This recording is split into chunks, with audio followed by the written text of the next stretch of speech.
Once again, we are back on Boond Soch ki Tea Talk Train of Thought with a series of an episodes with Shraddha Neeraj. She's the founder of a brand Thrive with Shraddha Neeraj. We had an interesting story on Tea Talk Boond Soch ki.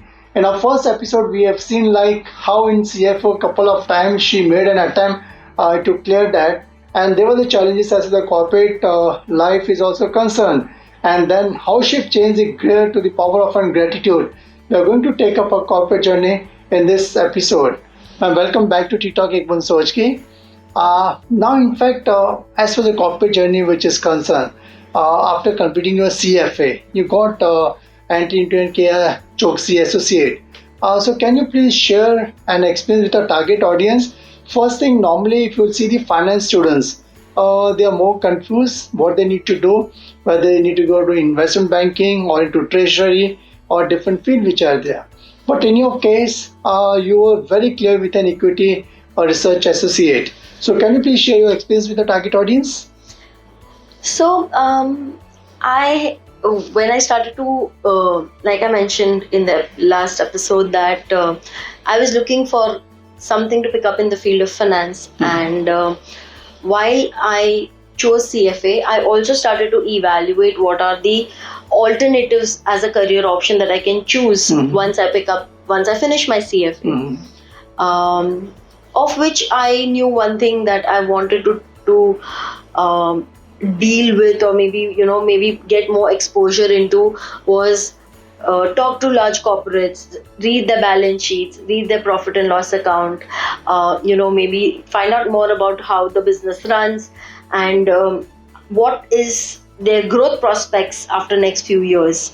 And at the same time, I'll be very honest, one of my professors who taught me CFA, he mentioned to me that in equity research, life is easygoing in the sense you need to do your work, but it's more like you have to come out with reports, and every report that you come out with, you'll be paid very well for that. And I come from to take you back on my background, I come from a very humble middle class family background, and both my parents have seen a lot of struggle in their lives. But when it came to us, they have given us the best, me and my sister. And while I was growing up, I always had this feeling that I want to give the very best back to my parents. I want to upgrade their lives. So that was another reason why I picked up finance as a field, was because I knew that finance had big money. I wanted to earn big money so that I could upgrade my parents' life to the next level. And there also came this, though it was a very naive understanding at that point of time, that the more reports I generate, the more money I'm going to make. With that thought process, I was like, oh, equity research is perfect. If I have like 5 reports coming out, in maybe 2 months, 3 months, I'm going to make a lot of money and upgrade my family's life. And with that thought process, I kind of, just holding on to that, what information I got from, my teachers at that point of time, with whatever little understanding of how the market works I had, I chose equity research. However, if you ask me, after joining in as a career and started my journey, things were really different. Okay. But it was a great experience. And then from K.R.Choksey, you switch over to ICICI Direct and then to Adfactor. Right. So why that switch? So at K.R.Choksey, I was a very new, I was a very raw person who got into equity markets. I had a mentor who trained me. And after 2 years, I got a chance to move to a better brand, which is ICICI. And it was more exciting. Rather than the brand, the work was more exciting. At K.R.Choksey, I used to look after 6 stocks. My segment was metal and mining. So every stock market listed company into metal and mining. Yes, I was supposed to research about it and find the job, how the industry is going to grow, how the company is going to grow. Whereas at ICICI, their portfolio, which I had to track, was 17 companies. So it was like a bigger one. And it was very challenging because in metal also there are multiple segments. So ICICI gave me that bigger field, bigger bandwidth to learn more things. And that was one thing which really excited me to get into ICICI. And how about is the Adfactor? So Adfactor is primarily a PR agency, but they had a finance team which looked into investor relations. Now it was the time when I was also looking to settle down in my life.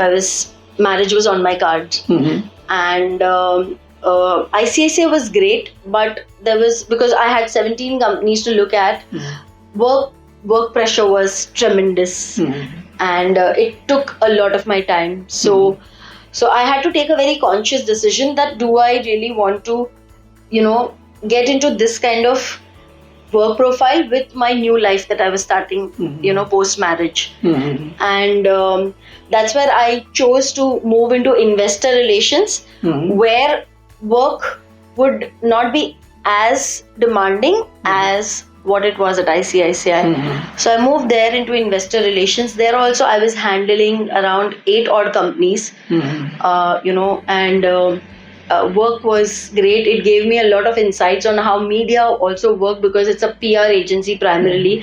So being a part of a PR agency, you get to expose to how people interact with media. So that was also one of the brilliant learning experiences, along with finance experience which I already had. Tell me, many of them, they look at the comfort level saying that fine, you're part of a larger organization, so 9 to 5 concept, so it's great. But in your case, you started an entrepreneurial venture after that, after your marriage.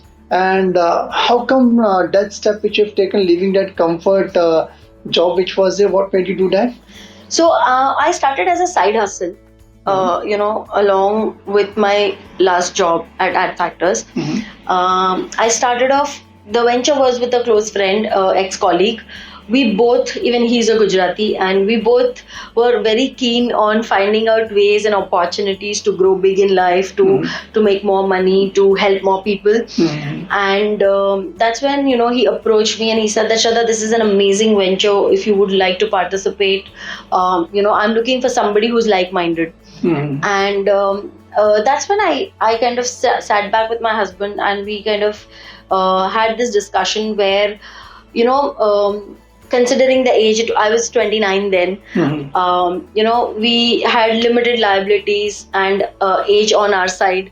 So I told him that I want to really explore entrepreneurship. I want to be my own boss. I don't want to, work for somebody else for the rest of my life. And this is the best time. In case if I go wrong, then I still have time on my hand to kind of get back to a job if I want to. Nice. And he's been really supportive there, and he said that perfect, you can go ahead and try. So entrepreneurship has been something which has always been on my mind. I always wanted to start something of my own. Oh, great. I think it's an excellent insights what we're getting from Mrs. Shraddha Neeraj on this TikTok platform. She did narrate about her experience with K.R.Choksey, and then with ICICI Direct, and with an Adfactor, how she had navigated and made her base more strong. But from there she left, I think she was away from her comfort zone, and took and plunged into being an entrepreneur venture. I think in our next episode we are going to catch up with her about the challenges what she has faced while being a part of an first entrepreneurial journey. Do catch up with Mrs. Shraddha Neeraj on TikTok Boond Soch for next episode. Till then, go to www.ttalk.net, subscribe and like the channel as much as you can. Ma'am, thanks a lot for valuable insight for TikTok audience. Thank you very much. Thank you so much. Thanks.